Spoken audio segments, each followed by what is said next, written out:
오늘 제가 나눠드릴 이야기는 제가 직접 겪은 일이 아니에요. 아는 분께 전해 들은 이야기인데 들으면서 마음이 참 많이 무거웠습니다. 그분의 허락을 받고 조심스럽게 꺼내봅니다. 이야기는 아주 사소한 것에서 시작됐어요. 명희 씨는 그날도 평범한 오후를 보내고 있었대요. 설거지를 마치고 거실 소파에 앉아 우편함에서 꺼내온 봉투들을 하나씩 열어보던 중이었죠. 고지서, 광고지, 또 고지서. 그러다 남편 카드 명세서가 손에 잡혔어요. 원래는 그냥 테이블 위에 올려두고 남편이 오면 건네주는 게 습관이었대요. 그런데 그날따라 손이 멈췄습니다. 명세서 봉투 한쪽이 살짝 뜯겨 있었거든요. 아마 우편 배달 과정에서 그랬겠지 싶었는데 아니 살짝 보이는 게 어쩐지 눈에 걸렸나 봐요. 그냥 꺼내봤어요. 별 생각 없이. 항목들이 줄줄이 나열돼 있었어요. 마트, 주유소, 병원 약국, 평소에 보던 것들이죠. 그런데 중간쯤에서 눈이 한번 멈췄어요. 낯선 상호명이었거든요. 하늘채 203호 관리비. 금액은 크지 않았어요. 딱 5만 원이었대요. 명희 씨는 처음엔 그냥 넘겼어요. 회사 관련 비용인가 보다, 아님 뭔가 업무상 쓰는 공간인가 보다 하고요. 그런데 눈을 돌리다가 다시 돌아왔대요. 그 항목으로. 하늘채 그건 아파트 이름이잖아요. 왜 남편 카드에서 아파트 관리비가 나가는 걸까요? 그 작은 의문 하나가 명희 씨의 오후를 조용히 그러나 완전히 바꿔놓았습니다.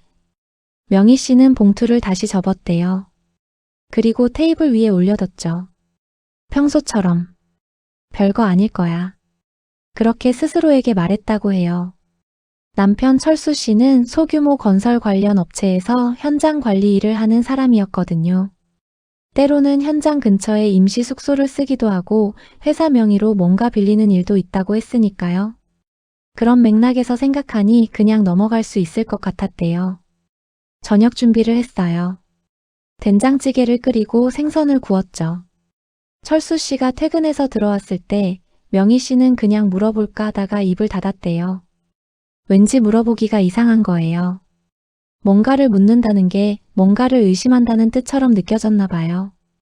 30년 가까이 같이 살아온 사람한테 그게 어딘가 미안하게 느껴지기도 했던 거죠. 그래서 그냥 넘겼어요. 그날은 그렇게 끝났어요. 조용히 평범하게.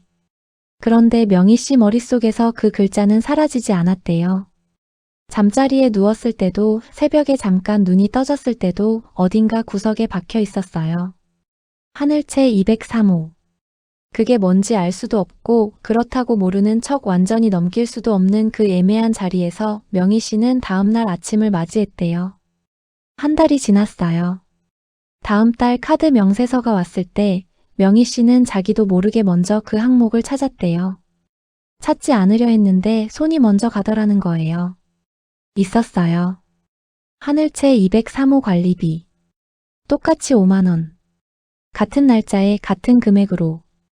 명희 씨는 그 자리에서 잠깐 굳었대요.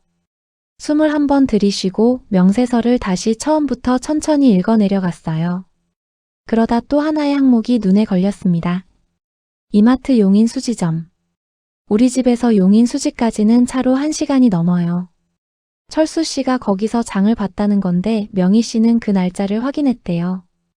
평일 오후 2시였어요. 철수 씨가 현장에 있어야 할 시간이죠. 이상했어요. 그런데 이상하다고 말하기엔 아직 아무것도 없었어요. 명희 씨는 봉투를 서랍에 넣었대요.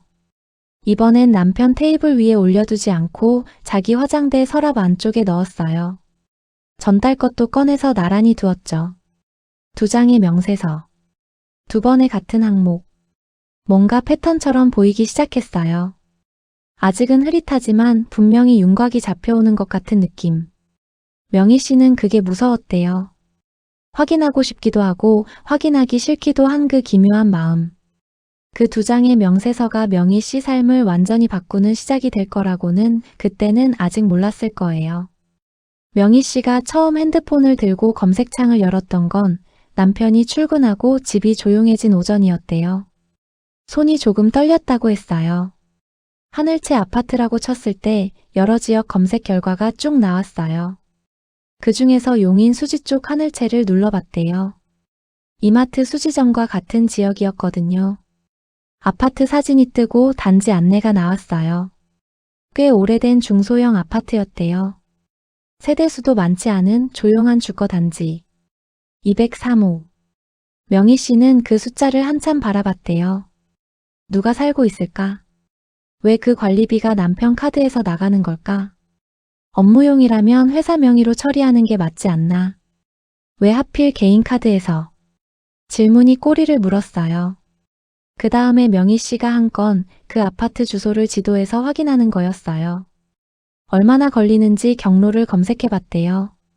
집에서 차로 55분, 대중교통으로는 1시간 반이 넘었어요.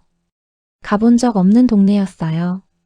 아는 사람이 있을 이유도 없는 곳이었죠.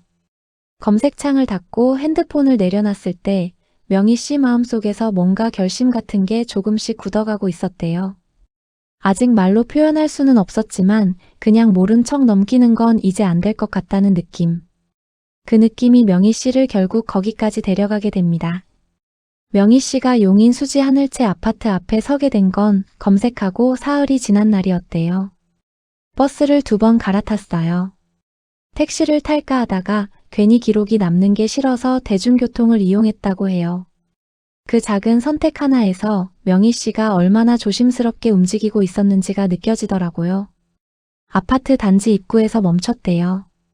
안으로 들어가려니 발이 안 떼어졌어요. 뭘 볼 수 있을지도 모르고 뭘 봐야 하는지도 몰랐으니까요.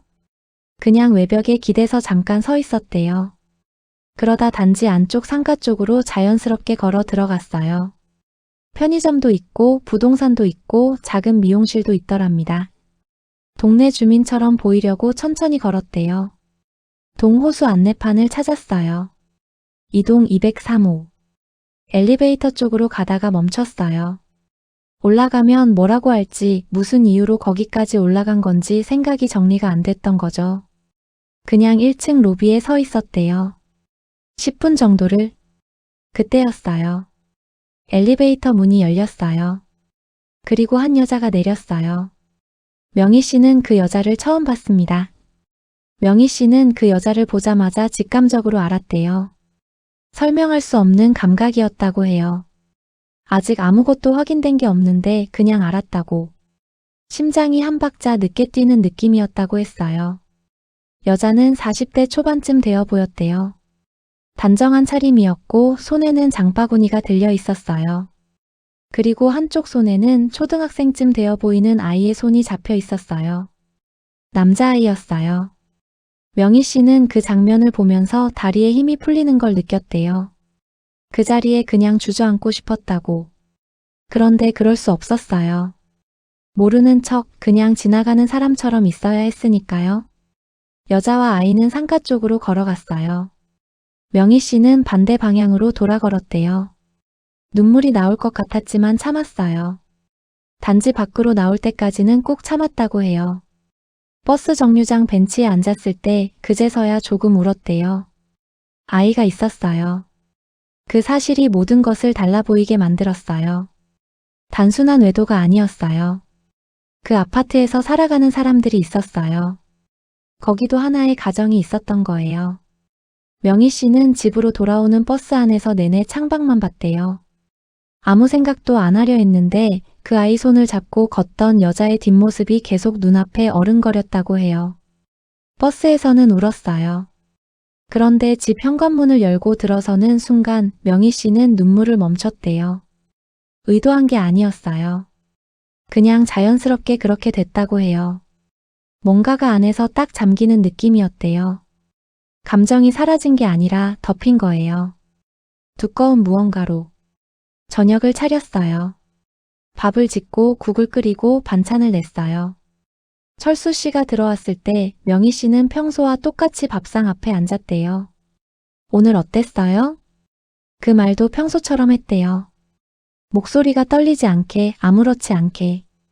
철수 씨는 피곤했는지 밥을 빨리 먹고 소파에 누웠대요. TV를 켰고 곧 잠이 들었어요. 코를 골면서. 명희 씨는 설거지를 했어요. 그릇을 하나씩 닦으면서 아무 감정 없이 그냥 손을 움직였대요. 뭔가를 느끼면 무너질 것 같았으니까요. 그날 밤 잠자리에 들기 전에 명희 씨는 화장대 서랍을 열었대요. 명세서 2장을 꺼내서 다시 한번 봤어요. 그리고 이번엔 그 옆에 수첩을 꺼내서 뭔가를 적기 시작했대요. 날짜, 금액, 장소. 알고 있는 것들, 모르는 것들, 확인해야 할 것들. 명희 씨는 그때부터 울지 않기로 한 거예요. 적어도 이 일이 끝날 때까지는. 눈물 대신 메모를 남기기로 한 거죠. 그게 명희 씨가 스스로를 지키는 방법이었어요. 다음 날 아침 명희 씨는 남편이 출근하자마자 안방 깊숙이 있던 서류함을 꺼냈대요.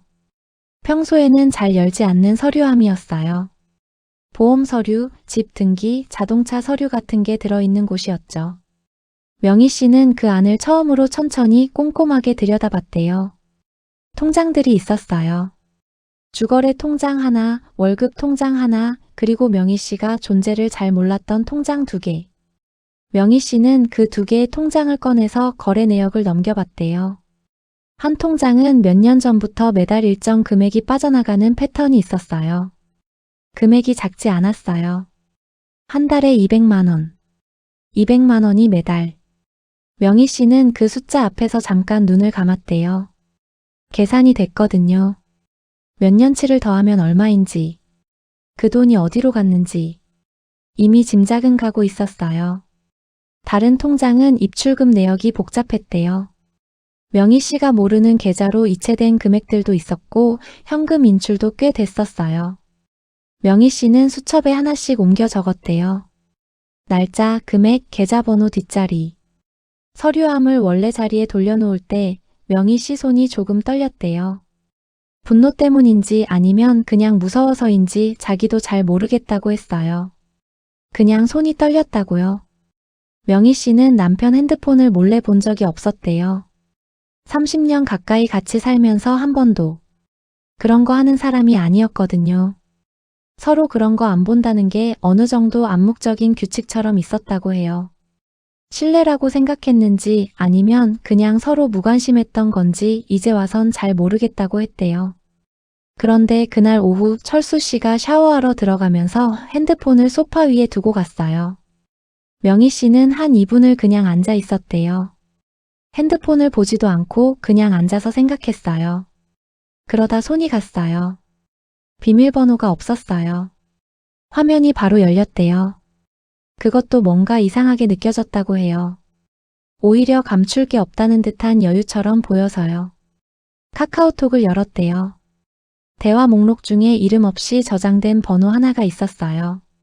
최근 대화가 오늘 낮이었고 마지막 메시지가 미리 보기로 보였어요. 오늘 좀 늦어. 기다려. 짧은 문장이었어요. 명희 씨는 핸드폰을 다시 소파 위에 내려놨대요. 샤워 소리가 아직 들리고 있었어요. 화장실 문 너머로. 아무 소리도 내지 않았어요. 표정도 바꾸지 않았어요. 그냥 그 문장 하나를 가슴에 넣고 자리에서 일어나 부엌으로 갔대요. 그리고 저녁 준비를 시작했어요. 명희 씨가 용인 수지에서 본 그 아이. 그 아이에 대해 생각하는 시간이 늘어갔대요. 잠이 안 오는 새벽에 밥을 먹다가 설거지를 하면서 아이는 초등학교 저학년쯤 돼 보였대요. 명희 씨 손자와 비슷한 나이였어요. 그게 더 마음을 이상하게 만들었다고 해요. 자기 남편과 다른 여자 사이에 태어난 아이가 자기 손자와 같은 또래라는 게. 그 아이는 아무것도 모를 거예요. 자기가 어떤 자리에 있는지, 아버지가 어떤 사람인지, 그냥 엄마랑 같이 마트 가고 학교 가고 그렇게 살아가고 있을 거예요. 명희 씨는 그 아이를 미워하지 않았대요. 어떻게 미워하냐고 그 사람은요. 미워할 수 있는 게 아니잖아요. 그런데 그 마음이 오히려 더 힘들었대요. 미워하면 단순한데 미워할 수가 없으니까 감정이 갈 데가 없었던 거예요. 명희 씨도 아이를 낳아서 키웠어요. 아들 2. 젖먹이던 시절부터 학교 보낼 때까지. 그 시간이 얼마나 긴지 아는 사람이잖아요. 그 아이도 그렇게 클 거예요. 그 여자가 혼자. 남편이 2집을 오가면서 한쪽에선 아버지 역할을 하고 있었던 거예요. 명희 씨가 모르는 동안에 그 사실이 배신감보다 더 깊은 어딘가를 건드렸대요. 뭐라고 표현하기 어려운 조용한 통증 같은 거였다고 해요. 명희 씨가 처음 변호사 사무실 문을 두드린 건 모든 걸 알고 나서 딱 2주가 지났을 때였대요. 혼자 갔어요. 아무한테도 말하지 않고요. 인터넷으로 이혼 전문 변호사를 찾았는데 처음엔 검색하는 것 자체가 손이 안 가더랍니다. 검색창에 이혼이라는 글자를 치는 게 어딘가 선을 넘는 것 같아서요. 그래도 결국 손이 움직였어요. 예약을 하고 상담 날짜를 잡고 그날 아침에 혼자 버스를 탔어요. 변호사는 40대 여성이었대요. 조용하고 단정한 사람이었어요. 명희 씨가 상황을 설명하는 동안 끼어들지 않고 다 들어줬대요. 명세서 이야기부터 수지에 간 이야기, 통장 내역까지. 변호사가 메모를 하더니 이렇게 말했대요. 지금 갖고 계신 것만으로도 시작은 됩니다. 근데 더 단단하게 가려면 더 모아야 해요. 명희 씨는 그 말이 안도감이었다고 해요. 시작은 된다는 말. 혼자 삽질한 게 아니었다는 확인. 변호사는 가져와야 할 서류 목록을 종이에 써줬대요. 혼인 기간 동안의 재산 목록, 공동명의 여부, 남편 명의 자산 확인 방법. 명희 씨는 그 종이를 받아들고 가방에 넣었대요. 나오면서 조금 울었대요. 사무실 건물 계단에서. 무서워서가 아니라 뭔가 드디어 시작됐다는 느낌에 혼자 감당하던 게 이제 조금은 같이 가는 느낌이 들어서요. 두 번째 상담에서 변호사는 더 구체적인 이야기를 해줬대요. 일단 가장 중요한 건 증거의 질이라고 했대요. 카드 명세서나 통장 내역은 간접 증거예요. 유책 배우자를 입증하려면 동거 사실이나 그 이상을 보여주는 직접 증거가 있어야 유리하다고 했대요. 그리고 재산 분할 얘기를 했어요. 결혼 생활 중에 형성된 재산은 원칙적으로 공동 재산이에요. 남편 명의라도 명희 씨가 혼인 기간 중 기여한 부분이 인정되면 분할 대상이 된다는 거예요. 명희 씨가 전업주부로 살았어도 그 역할이 가정 유지와 재산 형성에 기여한 걸로 본다고 했어요. 명희 씨는 그 말을 들을 때 처음으로 뭔가 당당한 느낌이 들었대요. 돈을 직접 벌지 않아도 내 몫이 있다는 게 말로 들으니까 실감이 됐다고 해요. 그 다음으로 변호사가 한 말이 핵심이었대요. 지금 상황에서 제일 중요한 건 남편이 눈치채기 전에 자산 이전이나 처분을 막는 거예요. 재산을 빼돌리거나 명의를 바꾸기 시작하면 분할이 복잡해진다는 거예요. 그래서 필요한 시점에 가처분 신청을 걸 수 있다고 했어요. 하지만 그러려면 타이밍이 중요하다고. 명희 씨는 조용히 들으면서 수첩에 받아 적었대요. 변호사가 설명하는 내용이 낯설었지만 하나씩 들을수록 자기가 뭘 해야 하는지가 보이기 시작했다고 해요. 무서운 게 아니라 해야 할 일이 보이는 느낌. 그게 오히려 마음을 좀 가라앉혀줬대요. 변호사 상담을 2번 다녀온 뒤에도 명희 씨는 집에서 아무것도 달라진 게 없는 것처럼 지냈대요. 밥을 해줬어요. 빨래를 했어요. 철수 씨가 퇴근하면 TV 보면서 같이 앉아 있기도 했어요. 철수 씨는 몰랐어요. 아내가 이미 모든 걸 알고 있다는 것도, 지금 조용히 무언가를 준비하고 있다는 것도. 명희 씨는 그 시간이 신기하게도 힘들지 않았대요. 처음엔 같이 밥 먹는 게 괴로울 줄 알았는데 오히려 그 시간이 오면 그냥 아무 감정이 없었대요. 어떤 의미에서는 이미 마음이 떠났기 때문인 것 같다고 했어요. 철수 씨는 가끔 주말에 나가겠다고 했대요. 친구 본다, 업무 약속 있다, 그런 말을 하면서. 명희 씨는 그래요라고 하고 보냈대요. 이제는 어디 가는지 알 것 같으면서도 따지지 않았어요. 증거가 아직 더 필요했으니까요. 그리고 무엇보다 지금 흔들리면 안 됐어요. 감정적으로 부딪히는 순간 남편이 방어를 시작할 거고 그러면 재산을 숨기거나 이동시킬 수도 있었으니까요. 명희 씨는 변호사한테 들은 말을 매일 밤 되새겼대요. 지금은 모르는 척이 제일 강한 전략이에요. 그 말이 명희 씨를 버티게 해줬대요. 아무것도 모르는 척 살아가는 그 하루하루가 사실은 가장 단단한 준비였던 거예요. 명희 씨는 결국 큰아들한테 말했대요. 혼자 감당하는 게 너무 힘들어서가 아니었어요. 나중에 이혼 절차가 본격적으로 시작되면 아들도 알게 될 텐데 그 전에 직접 말하는 게 낫겠다 싶었던 거래요. 아들이 주말에 왔을 때 단둘이 앉아서 얘기했대요. 아이들은 다른 방에서 놀고 있을 때였어요. 명희 씨가 차분하게 이야기했대요. 카드 명세서에서 시작해서 수지에 다녀온 것, 통장 내역, 그리고 변호사 상담까지. 아들은 처음엔 말이 없었대요. 듣기만 했어요. 그러다 한참 있다가 한 말이 명희 씨 마음을 2번 찢어놨대요. 엄마, 그냥 덮고 사는 게 낫지 않아요? 이 나이에 이혼이 뭐예요? 애들도 있고 아버지도 이제 예전 같겠어요? 명희 씨는 그 말이 아들 입에서 나올 거라고 생각 못했대요. 화가 났다기보다 그냥 무너지는 느낌이었대요. 내 편이 있을 거라 믿었던 사람이 첫 번째로 한 말이 덮고 살아라였으니까요. 명희 씨는 아무 말 안 했대요. 찻잔을 들고 한 모금 마시고 조용히 자리에서 일어났어요. 그 자리에서 알았대요. 이 싸움은 혼자 가야 하는 거라는 걸. 더 충격적인 일이 있었어요. 큰아들이 가고 나서 며칠 뒤 명희 씨는 시어머니한테 전화를 받았대요. 먼저 전화가 온 거예요. 시어머니는 80 가까운 나이셨는데 귀가 어두우셔서 전화를 잘 안 하시는 분이었대요. 그런데 먼저 전화를 하셨어요. 명희야, 그냥 넘어가라. 남자들이 다 그런 거야. 네가 받아줘야지. 명희 씨는 전화를 받고 아무 말도 못했대요. 시어머니가 어떻게 알고 전화를 하셨을까요? 아들이 말했겠죠. 그런데 더 중요한 건 시어머니 말투에서 느껴진 게 있었대요. 그냥 넘어가라는 말이 처음 듣는 일이라서 하는 말이 아니라는 느낌이었어요. 명희 씨가 조심스럽게 물었대요. 어머니 알고 계셨어요? 잠깐 침묵이 흘렀대요. 그리고 시어머니가 한 말이. 오래됐어. 나도 어쩔 수 없었다. 명희 씨는 전화를 끊고 한동안 앉아 있었대요. 오래됐다는 말. 어쩔 수 없었다는 말. 시어머니는 알고 계셨어요. 언제부터인지는 모르지만. 그리고 그 30년 가까운 세월 동안 명희 씨한테 한 번도 말하지 않으셨어요. 그 사실이 명희 씨를 가장 깊은 곳에서 무너뜨렸대요. 배신이라는 게 꼭 직접적인 행동으로만 오는 게 아니라는 걸 그때 처음 실감했다고 해요. 아들도 시어머니도 명희 씨 편이 아니었어요. 작은 아들한테는 아직 말하지 않은 상태였는데 명희 씨는 말할 마음이 없어졌대요. 말해봤자 비슷한 말을 들을 것 같아서요. 참아요, 엄마 나이에. 집안이 뭐가 돼요.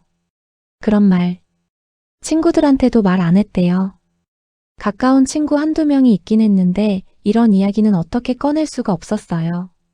소문이 날까봐서가 아니라 그냥 누군가한테 이 이야기를 설명하는 일 자체가 너무 지치는 일일 것 같아서요. 명희 씨는 그냥 혼자 가기로 했대요. 그 결정을 내린 날 밤이 신기하게도 그동안 중에 제일 잠을 잘 잤대요. 기대를 버리니까 오히려 마음이 편해지더라는 거예요. 아무도 기다리지 않아도 됐어요. 아무도 이해해 줄 거라 기대하지 않아도 됐어요. 그냥 나 혼자 할 일을 하면 됐어요. 명희 씨는 그날부터 더 꼼꼼해졌대요. 변호사 상담 메모를 다시 꺼내서 읽었어요. 해야 할 것들을 하나씩 확인하고 모르는 것들은 다시 물어보기로 했어요.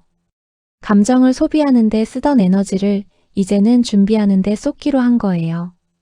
혼자라는 게 외로움이 아니라 어떤 의미에서는 자유였어요. 명희 씨는 그걸 그때 처음 알았대요. 변호사가 한 번 더 조언을 줬대요.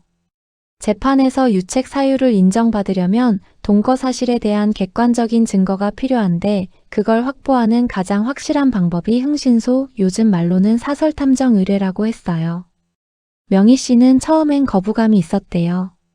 뭔가 영화에서나 나오는 일 같고 돈도 적지 않게 드는 일이었으니까요. 그런데 변호사가 말했대요. 지금 드는 돈이 나중에 재산 분할해서 몇 배로 돌아올 수 있어요. 그 말에 마음을 굳혔대요. 변호사가 소개해준 곳에 연락을 했어요. 전화로 상황 설명을 하고 며칠 뒤에 직접 만났대요. 탐정 사무소 소장이라는 분은 60대 남성이었는데 조용하고 사무적인 사람이었다고 해요. 판단하거나 동정하는 눈빛이 없어서 오히려 편했대요. 소장은 명희 씨한테 필요한 정보를 물었어요. 대상 인물 정보, 자주 가는 장소, 패턴이 파악된 날짜와 시간대. 명희 씨는 지난 몇 달 동안 수첩에 적어둔 것들을 꺼냈대요. 날짜별 카드 내역, 핸드폰에서 본 문자 날짜, 주말에 나갔던 날들. 소장이 수첩을 보면서 말했대요. 준비를 많이 하셨네요. 명희 씨는 그 한마디가 어쩐지 울컥했대요. 아무도 몰라줬던 그 혼자만의 준비를 낯선 사람이 알아봐 준 것 같아서요. 의뢰 계약서를 쓰고 나오면서 명희 씨는 발걸음이 전보다 가벼웠대요. 3주가 지났어요. 탐정 사무소에서 연락이 왔을 때 명희 씨는 심장이 빠르게 뛰었대요. 메일로 보고서를 보내드릴게요. 라는 말에 핸드폰을 들고 조용한 방으로 들어갔대요. 보고서를 열었어요. 사진이 있었어요. 날짜와 시간이 찍힌. 철수 씨가 수지 하늘채 아파트 단지에 들어가는 장면, 그 여자와 함께 걸어가는 장면, 아이와 셋이 차를 타는 장면. 명희 씨는 사진을 하나씩 넘기면서 아무 말도 안 했대요. 울지도 않았어요. 그냥 봤어요. 문서로 정리된 내용도 있었어요. 방문 날짜와 시간, 체류 시간, 이동 경로. 탐정소장이 3주 동안 기록한 것들이었어요. 제일 마지막 항목에 이런 내용이 있었대요. 아이 학교 등교 시간에 맞춰 함께 나온 기록이 2차례 있었다고. 명희 씨는 그 부분을 읽고 잠깐 눈을 감았대요. 같이 애를 학교에 보내고 있었던 거예요. 보고서를 출력해서 변호사한테 스캔본과 함께 보냈대요. 변호사가 바로 연락을 줬어요. 이 정도면 충분해요. 이제 다음 단계로 가면 됩니다. 명희 씨는 전화를 끊고 처음으로 작게 소리내서 울었대요. 오래 울지 않았어요. 잠깐만. 이제 준비가 됐다는 걸 아는 사람의 울음이었어요. 보고서가 확보되고 나서 변호사는 본격적으로 재산 조사에 들어갔대요. 법적으로 이혼 소송을 준비하는 단계에서 상대방의 재산을 파악하는 방법들이 있어요. 변호사가 그 절차들을 차근차근 진행해줬대요. 명희 씨 남편 명의로 된 부동산이 확인됐어요. 명희 씨가 알고 있던 집 외에 몇 년 전에 매입한 소형 아파트가 하나 더 있었대요. 지방 소도시에 있는 거였어요. 임대를 놓고 있었고 매달 임대 수입이 들어오고 있었어요. 명희 씨는 그 사실을 전혀 몰랐대요. 금융 자산도 파악이 됐어요. 명희 씨가 본 통장들 외에 증권 계좌가 하나 더 있었고 잔액이 상당했대요.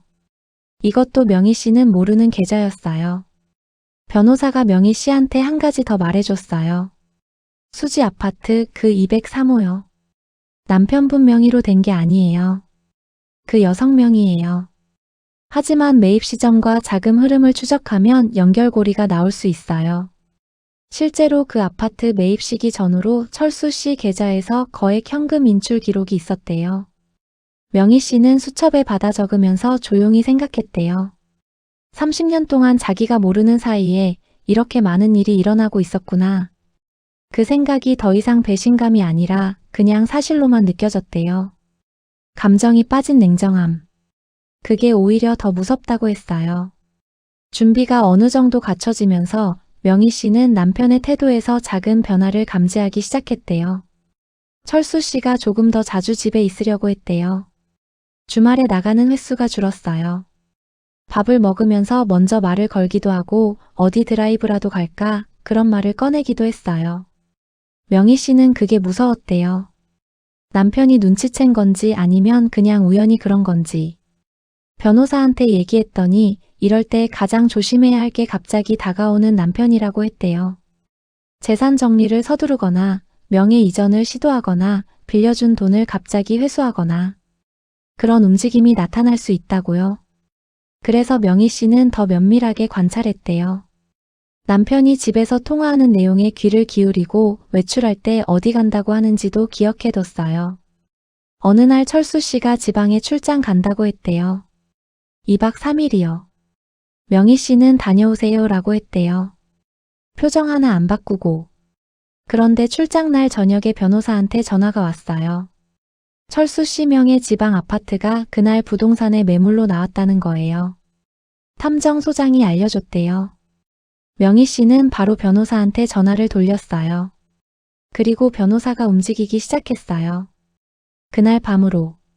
그날 밤 변호사가 긴급 가처분 신청을 냈대요.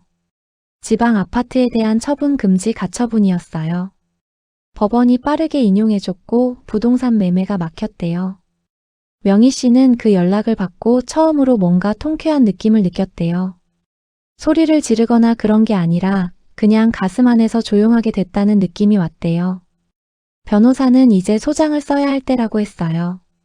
이혼 청구, 위자료 청구, 재산 분할 청구를 한꺼번에 담은 소장이었어요. 변호사가 초안을 보내줬고 명희 씨가 꼼꼼히 읽었대요. 문서 안에 자기 이름이 원고로 적혀 있고 남편 이름이 피고로 적혀 있는 걸 보면서 명희 씨는 이게 정말 현실이구나 싶었대요. 30년을 같이 산 사람이 법원 문서에서 피고가 되는 순간이었으니까요. 소장에 서명을 하고 변호사한테 넘겼어요. 집에 와서 저녁을 차렸어요. 철수 씨는 아직 출장 중이었어요. 혼자 밥을 먹으면서 명희 씨는 창밖을 봤대요. 아파트 단지에 가로등이 켜지고 있었어요. 뭔가 끝이 가까워진다는 느낌이 들었대요. 시작이기도 하고 끝이기도 한 그 이상한 자리에 혼자 서 있는 느낌이요. 무섭진 않았대요. 이상하게도 그냥 차분했대요. 소장이 법원에 접수된 날 명희 씨는 철수 씨한테 직접 말을 했대요. 법원에서 송달이 되기 전에 본인이 먼저 말하는 게 낫겠다고 생각했다고 해요. 저녁을 먹고 나서 철수 씨가 TV를 켜려는 순간에 명희 씨가 앉으라고 했대요. 할 말이 있어요. 그 말에 철수 씨가 잠깐 굳었대요. 뭔가 느꼈겠죠. 명희 씨는 준비해둔 서류 복사본을 꺼냈대요. 탐정 보고서 일부와 소장 접수 확인증이었어요. 수지 하늘채 203호 알죠? 철수 씨 얼굴이 하얘졌대요. 아무 말도 안 했어요. 명희 씨는 그 침묵이 오히려 모든 것을 말해주는 것 같았다고 했어요. 변명도 없고 부정도 없고 그냥 침묵. 그 침묵이 30년의 거짓말을 인정하는 것처럼 느껴졌대요. 명희 씨는 자리에서 일어나면서 말했대요. 법원에서 연락 올 거예요. 변호사 선임하세요. 그리고 안방으로 들어와서 문을 닫았대요. 거실에서 아무 소리도 안 들렸대요. 한참 동안 명희 씨는 침대에 앉아서 손을 봤대요. 떨리지 않았어요. 담담했어요. 해야 할 말을 했고 보여줄 걸 보여줬고 이제 남은 건 법이 할 일이었어요. 다음 날 아침 명희 씨가 부엌에 있을 때 철수 씨가 들어왔대요. 명희 씨는 등을 돌리고 있었는데 뒤에서 소리가 들렸어요. 철퍼덕. 돌아봤더니 철수 씨가 무릎을 꿇고 있었대요. 60대 남자가 부엌 타일 위에 무릎을 꿇고 두 손을 모으고 있었어요. 명희 씨는 그 장면을 보고 뭔가를 느꼈을 것 같잖아요. 연민이든 흔들림이든. 그런데 그렇지 않았다고 했어요. 그냥 낯설었대요. 처음 보는 사람 같았어요. 30년을 같이 산 사람이 그 순간만큼은 완전히 낯선 사람처럼 보였다고 해요. 철수 씨가 말했대요. 잘못했어. 한 번만, 제발 한 번만. 명희 씨는 아무 말도 안 했대요. 등을 돌렸어요. 그리고 하던 일을 계속했대요. 나중에 명희 씨가 그때를 회상하면서 이렇게 말했대요. 그 무릎이 진심이었을 수도 있어요. 근데 저는 그때 이미 그 사람을 남편으로 보지 않고 있었어요. 그냥 법적 절차를 같이 밟아야 하는 상대였어요. 감정이 다 소진된 뒤에 오는 그 고요함이 있잖아요. 울 것도 없고 화낼 것도 없는. 명희 씨가 그 자리에 있었던 거예요. 무릎 꿇는다고 돌아올 마음은 이미 없었어요. 그래도 흔들린 날이 있었대요. 딱 하루. 철수 씨가 집을 나간 지 사흘째 됐을 때였어요. 명희 씨 혼자 집에 있는데 갑자기 작은 아들한테서 전화가 왔대요. 형한테 얘기를 들었다고 엄마 어떻게 된 거냐고. 명희 씨가 설명했대요. 차분하게. 작은 아들은 울었대요. 전화기 너머로. 엄마 혼자 그 시간 동안 얼마나 힘들었어요. 그 말 한마디에 명희 씨가 무너졌대요. 한동안 두 사람이 전화기 들고 같이 울었다고 해요. 작은 아들이 말했대요. 엄마 편이에요. 뭐든 도와드릴게요. 명희 씨는 그 말이 너무 고마웠대요. 근데 동시에 그 고마움 뒤에 오는 감정이 있었어요. 그냥 다 포기하고 싶다는 느낌. 싸우기 지친다는 느낌. 30년이잖아요. 잘못된 거였다 해도 함께한 시간이 30년이에요. 그게 아무것도 아닌 게 아니잖아요.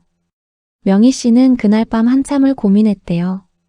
이게 맞는 건지, 이 나이에 이게 뭐 하는 건지. 그 하루가 제일 힘들었다고 해요. 그런데 다음날 아침 명희 씨는 다시 일어났대요. 명희 씨가 다시 마음을 잡은 건 어떤 거창한 다짐 때문이 아니었대요.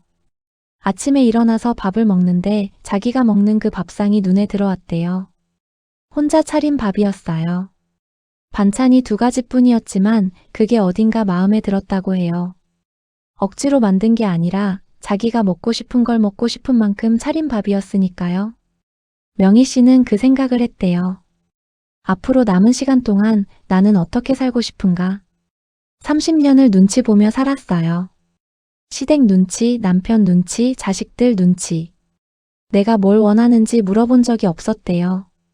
물어볼 여유가 없었거나 그게 당연한 줄 알았거나. 그런데 이제는 그 질문이 생긴 거예요. 나는 어떻게 살 거야? 명희 씨는 수첩을 꺼냈대요. 변호사 메모가 가득한 수첩이었는데 빈 페이지를 찾아서 뭔가를 적었대요. 나중에 뭘 적었냐고 물었더니 가르쳐주지 않았대요. 그냥 자기한테만 하는 메모라고. 근데 그날 이후로 명희 씨 눈빛이 달라졌다고 그 사람을 곁에서 지켜봤던 지인이 말하더래요. 뭔가를 잃은 눈빛이 아니라 뭔가를 찾아가는 눈빛이 됐다고. 그 한 줄이 뭔지는 몰라도 명희 씨를 일으킨 건 분명히 그 한 줄이었을 거예요. 재판 첫날은 맑은 날이었대요. 명희 씨는 검은 재킷을 입고 나갔어요. 화장도 했고 머리도 단정하게 했어요. 아무도 시키지 않았는데 그냥 그렇게 해야 할 것 같아서요. 자기 자신을 위해서요. 법원 복도에서 철수 씨와 마주쳤대요. 철수 씨 옆에는 남자 변호사가 있었어요. 서로 눈이 잠깐 마주쳤다가 돌아갔대요. 말은 없었어요. 명희 씨는 법정 안에서 긴장했대요. 사실 이런데 처음이었으니까요. 판사님이 앉아 계시고 양측 변호사가 자리 잡고 서류들이 놓여있는 그 분위기가 낯설고 무거웠어요. 근데 의자에 앉으면서 명희 씨가 스스로한테 한 말이 있었대요. 여기까지 왔잖아. 이제 법이 말하게 하면 돼. 첫 기일은 쌍방 의견 확인 수준이었대요. 길지 않았어요. 이혼 의사 확인, 제출 서류 목록 확인, 다음 기일 조율. 나오면서 변호사가 말했대요. 잘하셨어요. 오늘은 시작이에요. 명희 씨는 건물을 나오면서 하늘을 한번 올려다봤대요. 참 오래 걸렸구나, 여기까지. 그 생각이 서러운 게 아니라 그냥 담담하게 들었대요. 오래 걸렸지만 결국은 왔다는 느낌으로. 재판은 몇 차례 더 이어졌대요. 철수 씨 쪽 변호사는 처음에 혼외 관계를 부정하지 않으면서도 재산 분할 범위를 최소화하려는 방향으로 나왔대요. 일부 자산은 혼인 전부터 보유한 거라는 주장을 하려 했고 증거 능력을 문제 삼기도 했대요. 그런데 명희 씨 변호사는 준비가 철저했어요. 탐정 보고서, 카드 내역, 통장 이체 기록, 지방 아파트 매입 당시 자금 흐름, 수지 아파트 관련 현금 인출 시점. 이것들이 하나씩 제출되면서 철수 씨 측 주장이 하나씩 무너졌대요. 숫자는 거짓말을 안 하잖아요. 명희 씨가 30년 동안 전업주부로 살면서 가정을 유지하고 자녀를 키운 기여분도 인정이 됐어요. 재판부가 그 부분을 적극적으로 반영해줬대요. 위자료 청구에 대해서도 탐정 보고서가 결정적인 역할을 했대요. 장기적이고 지속적인 혼외 동거 사실이 확인됐으니까요. 어느 기일에 명희 씨가 잠깐 철수 씨 얼굴을 봤대요. 뭔가 작아져 있었어요. 말 잘하던 사람이 그 법정에서는 아무 말도 못하고 앉아 있었어요. 명희 씨는 그게 불쌍하게 느껴지지 않았대요. 그냥 보였어요. 있는 그대로. 숫자와 서류가 말하고 있었으니까요. 명희 씨가 굳이 감정을 드러낼 필요가 없었어요. 판결 선고 날 명희 씨는 혼자 법원에 갔대요. 작은 아들이 같이 가겠다고 했는데 혼자 듣고 싶다고 했어요. 이건 내 일이니까 내가 혼자 받아야 한다고. 판사님이 주문을 읽었어요. 이혼 인정. 위자료 청구 일부 인용. 재산 분할 청구 인용. 명희 씨는 그 말들을 들으면서 아무 표정도 안 지었대요. 눈물도 안 나왔고 기쁜 표정도 안 됐어요. 그냥 들었어요. 판결 내용을 다 받아들고 법원을 나올 때 명희 씨는 건물 앞 계단에 잠깐 서 있었대요. 어떤 감정이었냐고 물었을 때 명희 씨가 이렇게 말했대요. 홀가분하진 않았어요. 근데 이게 맞다는 건 알았어요. 분할받은 재산이 큰 금액은 아니었대요. 그래도 명희 씨가 혼자 시작하기에 부족하지 않은 정도였어요. 30년 기여분을 숫자로 받은 거잖아요. 명희 씨는 그날 집에 와서 수첩을 꺼냈대요. 첫 번째 페이지, 카드 명세서에서 하늘채 203호를 발견한 날짜가 적혀 있는 페이지. 수첩을 닫았어요. 이건 여기서 끝이다. 그렇게 생각했대요. 판결이 난 뒤 명희 씨는 오래된 동네를 벗어나기로 했대요. 30년을 산 동네를 떠나는 게 쉽지 않았을 텐데 이상하게도 집착이 없었대요. 그 집에서 살던 기억들이 좋은 것도 있었지만 이제는 그 좋은 기억들도 어딘가 비틀려 있는 것 같아서요. 작은 원룸에서 시작했대요. 처음엔 물건이 너무 없어서 횡했는데 하루 이틀 지나다 보니까 그 여백이 좋아졌대요. 자기가 원하는 것만 채워넣을 수 있는 공간이니까요. 명희 씨가 제일 먼저 한 건 꽃을 사온 거였대요. 작은 화분 하나. 화분을 창가에 놓고 보면서 오랜만에 뭔가 예쁜 걸 자기를 위해서 샀다는 게 낯설고도 좋았대요. 그 다음엔 구청 문화센터에 등록을 했어요. 오래전에 배우고 싶었는데 못했던 것들 중에서 하나. 수채화 수업이었대요. 붓을 잡는 게 처음엔 어색했대요. 뭘 그려야 할지도 몰랐어요. 선생님이 그냥 좋아하는 걸 그리라고 했는데 명희 씨는 한참 생각하다가 창가에 둔 화분을 그렸대요. 잘 그린 그림은 아니었어요. 근데 그 그림을 보면서 명희 씨가 웃었대요. 오랜만에 어색하지 않은 웃음으로. 그 웃음이 시작이었을 거예요. 다시 사는 삶이. 이 이야기를 처음 들었을 때 저는 한동안 말이 없었어요. 명희 씨가 특별히 강한 사람이어서가 아니라는 생각이 들었거든요. 그분이 대단한 용기를 가지고 시작한 게 아니라 그냥 어느 날 카드 명세서를 들고 멈춰 섰을 뿐이었으니까요. 그 멈춤이 모든 걸 바꿨어요. 살다 보면 모른 척 넘어가고 싶은 순간들이 있어요. 확인하기 무서운 것들, 알게 되면 돌이킬 수 없을 것 같은 것들. 그냥 눈 감으면 편한데 거기서 눈을 뜨는 사람과 감는 사람의 삶은 달라지더라고요. 명희 씨는 혼자였어요. 가족도 친구도 곁에 없었어요.